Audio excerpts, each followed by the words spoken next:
You are listening to the new man, beyond the macho jerk and the new age wimp.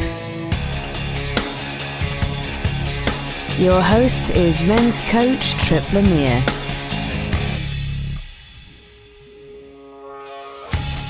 Are you playing small without even knowing it? Are you missing opportunities because you're afraid to rock the boat? And could it be possible that what you really want is much closer than you can imagine? Progressive rock badass John Wesley is back to discuss how he reinvented himself by claiming his power and taking his seat next to the big names in the business.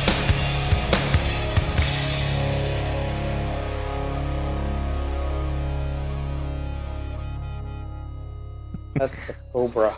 I know. Oh, you practiced martial arts with the bad guys in Karate Kid, right? The Cobra. That was, well, those guys were next door. Yeah. They were next door. Okay. The Cobra Kunte or whatever the hell they were. Cobra Kais.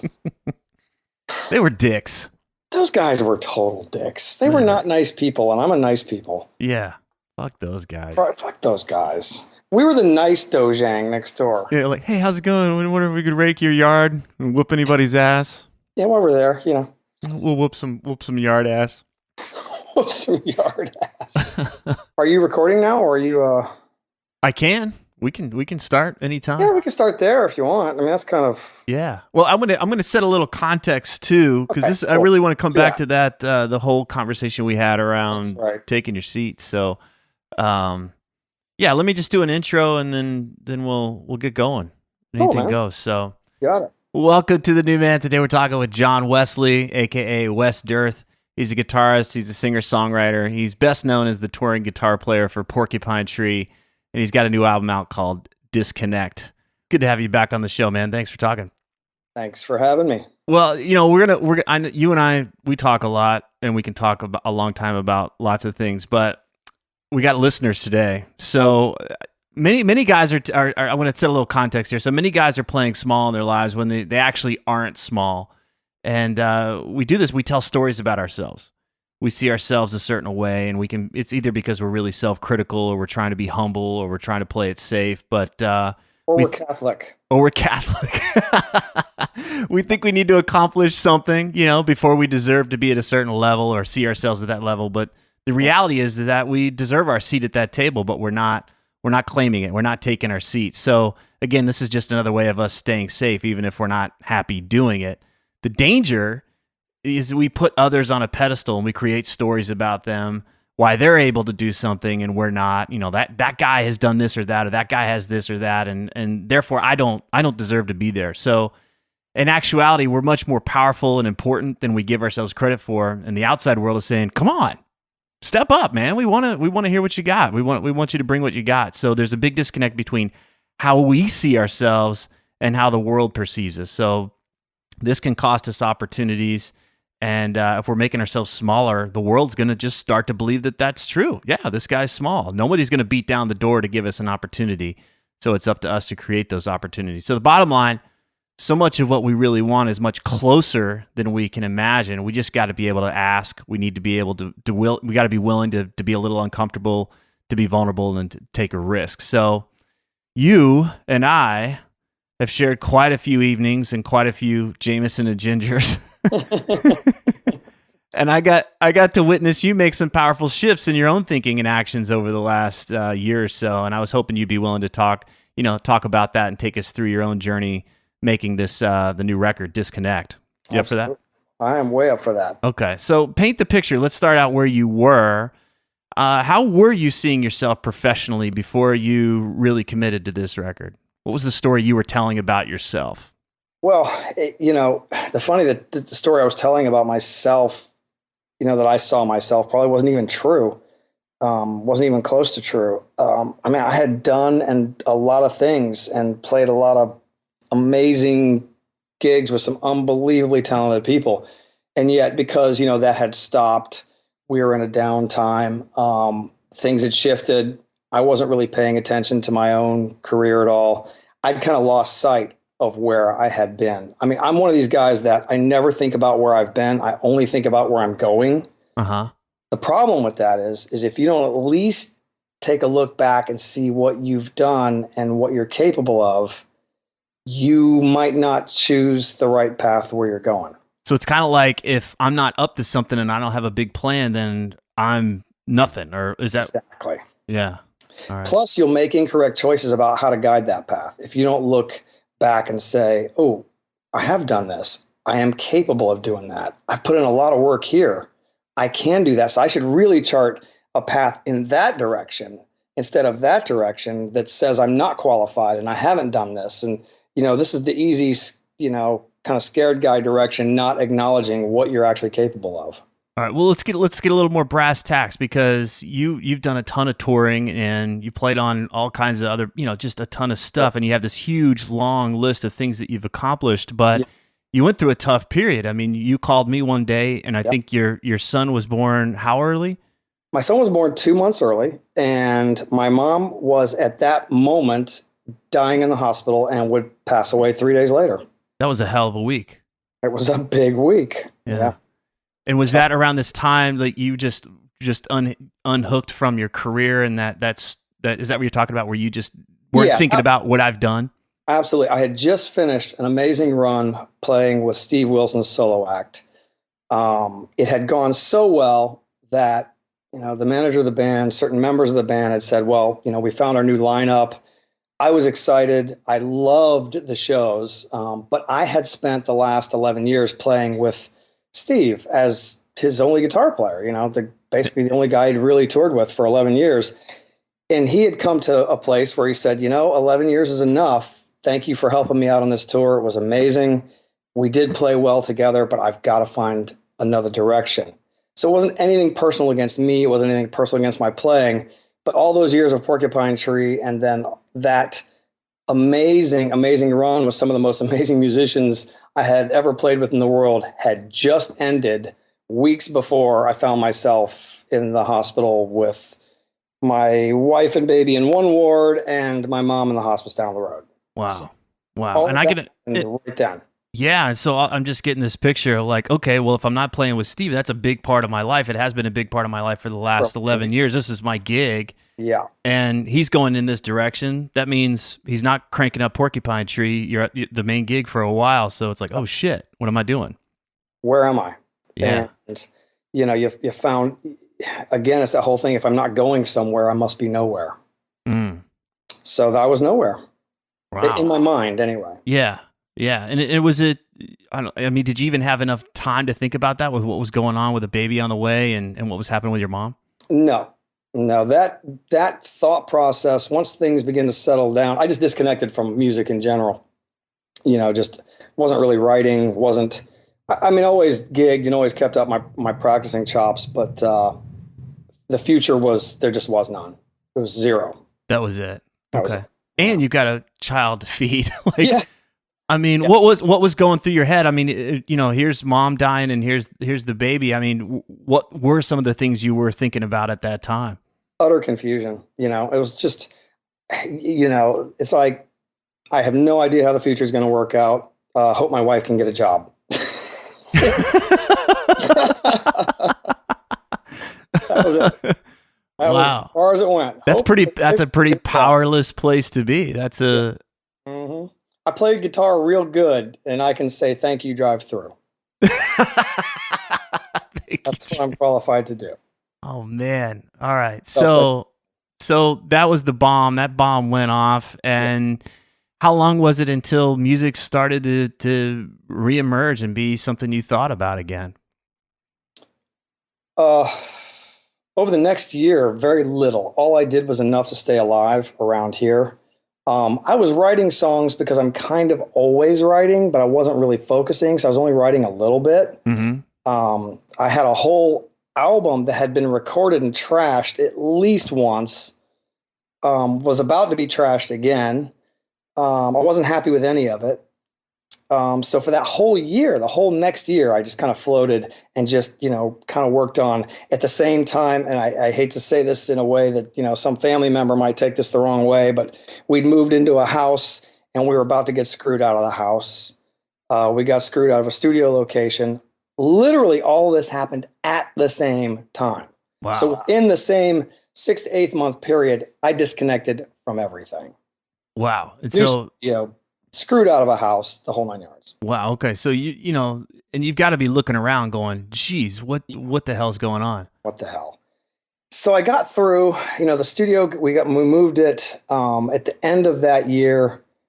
This was in January that all that had taken place. By the end of that year in December, we'd managed to get screwed out of the other house, but we got into our old house, and it was a little tiny, easy to take care of place that at least comfort was established.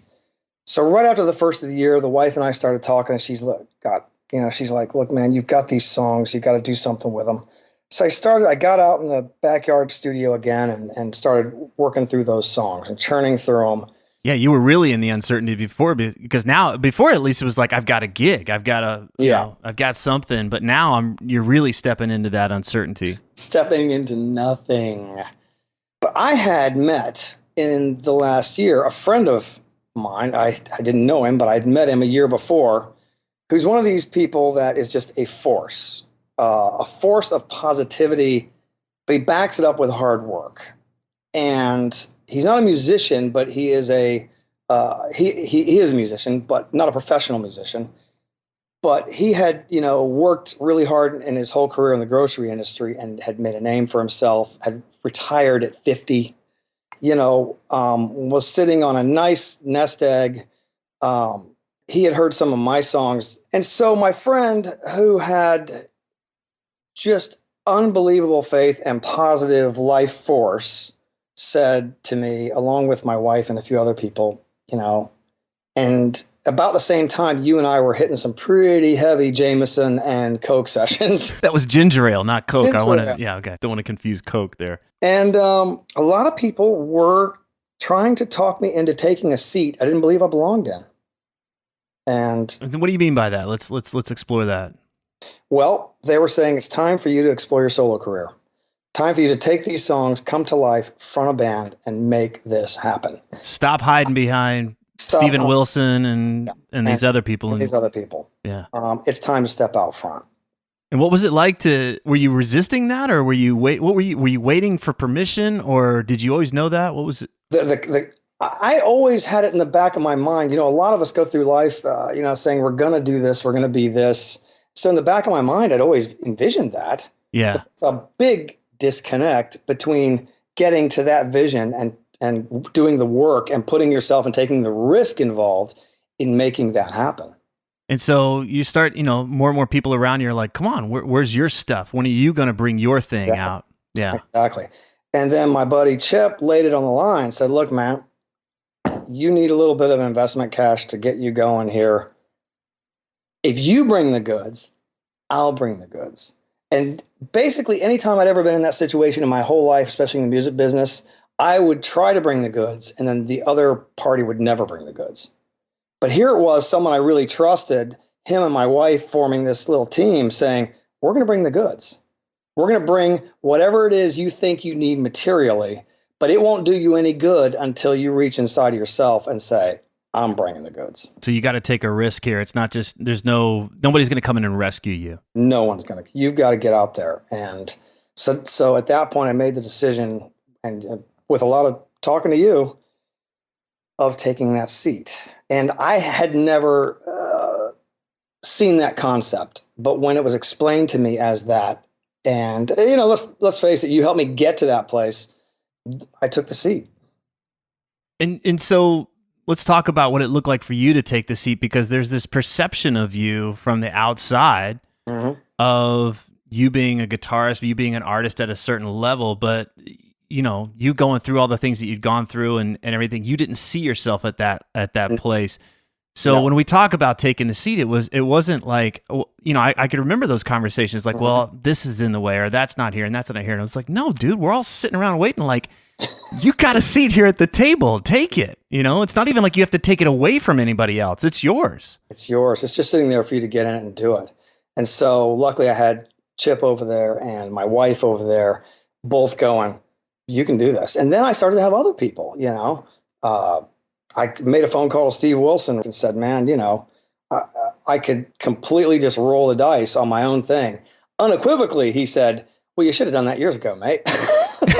So he was waiting on you. Like, oh yeah, he's been waiting on me for a long time. He mixed my last record. He knew I had the goods in 2005.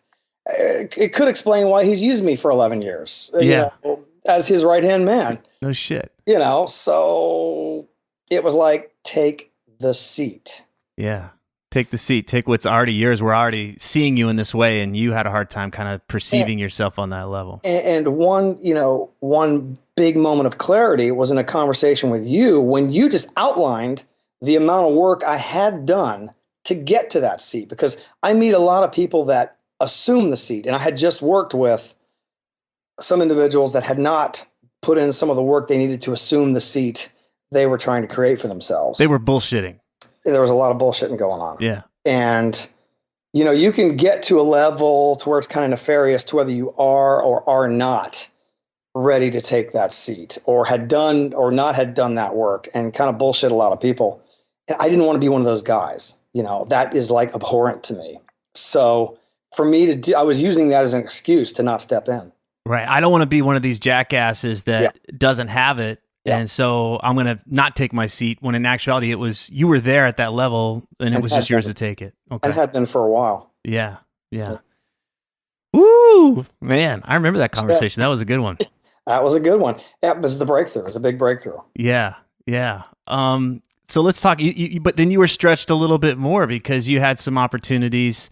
We talked a little bit about putting people on a pedestal or seeing them at different levels or so. And so let's talk about the situation, bringing in Alex Lifeson to play on your record. And for those of you that are listening, Alex Lifeson is the guitarist in Rush. He's my guitar hero. Wes is a huge fan as well. So what's that like to reach out and say, hey, be on my record? Well, he had a couple of years before, we'd been hanging out after the show in Tampa, and there was a group of us standing around. It was one of my writing partners, Dean Tidy. It was my wife, Alex, me, and we were just talking. And Alex says, man, if you're ever doing anything, maybe we should do something together. And all three of us looked at him as like, whoa, what? And he's like, if you ever do a record, I wouldn't mind having a play, or if maybe someday you and I can, if we have some time. And I just, was like, okay. Yeah, but that was years before. That was like 3 or 4 years before this. And what are you thinking? Like, oh, he's just saying shit. Yeah. Right? Oh yeah, because this business is full of that. But then there was that side of me that knew Alex, the person, not Alex, the Rush guitarist, but I knew Alex, the person. And the side of me that knew Alex, the person, knew that he would never say that if it wasn't backed up 115%. But it was another conversation with you. You and I were going back and forth, and you're going, well, why don't you mention something? I can't go to him. Even though he's offered. He has offered. He's my friend. It's not like I'm cold calling him. We're actually friends. And he would actually do it just on a friendship basis. But I couldn't, And what was the fear? That he would say no, or he'd be like, hell no? Or what was in your mind? I can't do it because... There was a level thing there. Of course, he is on a success level that most of us in the world cannot imagine. But at the same time, he's my friend, and so there is that disconnect again of like putting people on a pedestal. I had put him so far on a pedestal. How dare I even consider have him playing on my record? Wow. And it sounds weird to come out of it, but that's the stuff that we tell ourselves. And these are the things we tell ourselves, even though he had already told me. So he'd already told you, he had actually laid out the red carpet and like, come on, let's do it. And there was that resistance there. So what'd you end up doing? Luckily, before their tour ended, about a month or so after you and I talked, I'd made contact with Neil, and Neil said, come on out, let's go for one last ride before all this nonsense ends. And Neil, being, just for the guys listening, Neil Peart is the drummer for Rush. Okay. And he rides motorcycles, and we've been able to ride quite a bit through the years. So I flew out to their next, I want to say it was their next to the last gig. And I ran into Alex backstage, and I still hadn't done it. I still hadn't got it in myself to say, hey, Al, I got a record. Let's do this, But and it's not like you're standing in the front row with a poster like, hey, please play on my record.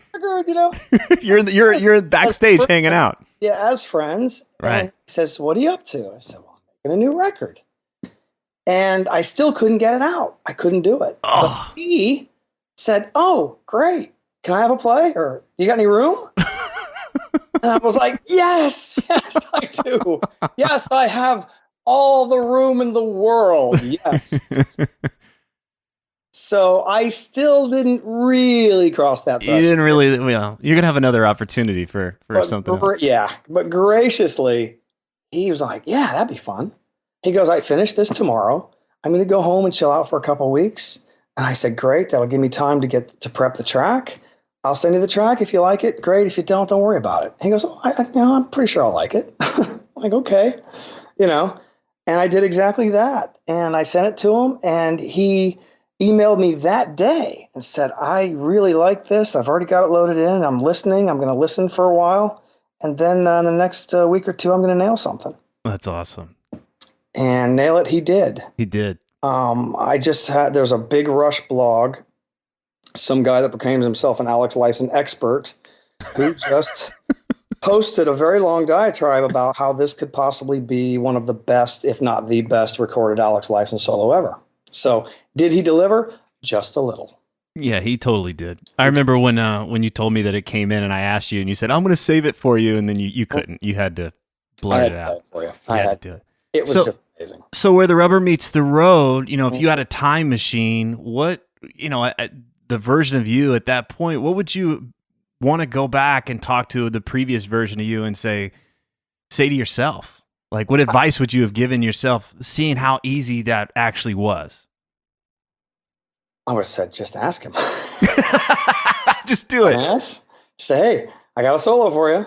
He would, but I couldn't, And, I think that version of me, the version of me that's developed over the last year since you and I kind of started having these chats and all this has taken place, would like to go back to the version of me that was wrestling on the high school wrestling team at Brandon in 1978. And all the things I accomplished through those things and all those years of playing guitar. Like on that wrestling team, I was on not a world champion, but a championship wrestling team that eventually became the longest running undefeated wrestling team in collegiate or high school history, Brandon High School. And I was on that team and I did okay. But knowing what I know now, I could have done beyond okay at that early stage of life had I learned about taking the seat as a 16-year-old or a 15-year-old. Wow. And would have taken that seat at 14 in the Boy Scouts when I didn't finish Eagle Scout by one merit badge because I just couldn't get myself over the last hump. So I have a sash with 23 merit badges on it that I keep as a reminder of that. Yeah. Because I was almost Eagle Scout.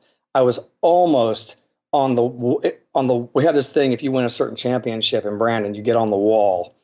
And I was almost on the wall at Brandon. And I was almost signed to a major record deal in the 80s and in the 90s. You know what I mean? So there was a lot of almost that if I'd have stepped up and taken that seat all those years ago. Now, these aren't regrets I'm talking about. These are lessons. Yeah. Now, at this period of my life, when I have worked so hard to get here, there's not going to be any more almosts. I am here. I have taken that seat. I've made the album of a lifetime. I've just put together the best band of musicians that have ever played my music. And I'm prepping myself to perform at a level that I have never performed at, not even in Porcupine Tree, because I've had 3 years after Porcupine Tree to practice and get better and take myself to a new level. And I'm not going to ever be almost again. Wow. Whatever that means. It means a lot. I mean, I don't want you to diminish that at all. I've got hair standing up on my arms because it is so powerful to live our lives and to just create. I'm the guy that does it almost. Yeah. I'm the almost guy, and to have you shifted at this stage and to feel it. Like I felt it in you. I felt it when you're like, yeah, the record's done. I was like, what are you talking about? It's done. You just started on it and you just knocked it out and killed it. I went into a mode after that decision to take the seat. And that's the way I had to tell myself every morning I got up, like, you have taken the seat. You will not relinquish it, I slammed that album out in 2.5 months. You know. Awesome. Well, I want, if any of you are even remotely interested in rock and roll, especially great progressive rock and roll, please check out Wes's album. It's John Wesley, and the album is called Disconnect. Where do we pick it up? What's the easiest way to get it? It's on iTunes. It's on Amazon. There is I have websites. www.john-wesley.com or John Wesley Official at Facebook. Century Media is the record company, so cmdistro.com sells it in their shop. But Amazon, iTunes, easiest, even some of the local record stores, the indies will have it. Okay. And I want to admit that I was, as good as friends in the rapport that we had, I was nervous about asking you to do this interview. I didn't know if you would want to do it, and you've been way more open than I anticipated. But I just remember thinking, like, God, this would be so helpful to the listener. But I don't know if Wes would do it. I don't know if I don't want to put him in a bad spot. I remember playing that shit in my head, and I was like, "Fuck, that's the whole point of the interview. Like, ask him." Yeah. So it's that same thing. You gotta be honest with yourself. If you can't be honest with yourself, and that's kind of what part of this is. This is just looking back, going, I did a lot of amazing things, and then most people would be happy with that. But if I pick apart those amazing things, I could see where I could have even been and taken them to even higher levels. And that's what I'm going to do now. I'm not going to settle. I'm not going to settle anymore. if these interviews are helping you, then please visit The New Man on iTunes and leave us a positive review so others can discover the show more easily. Thanks for listening.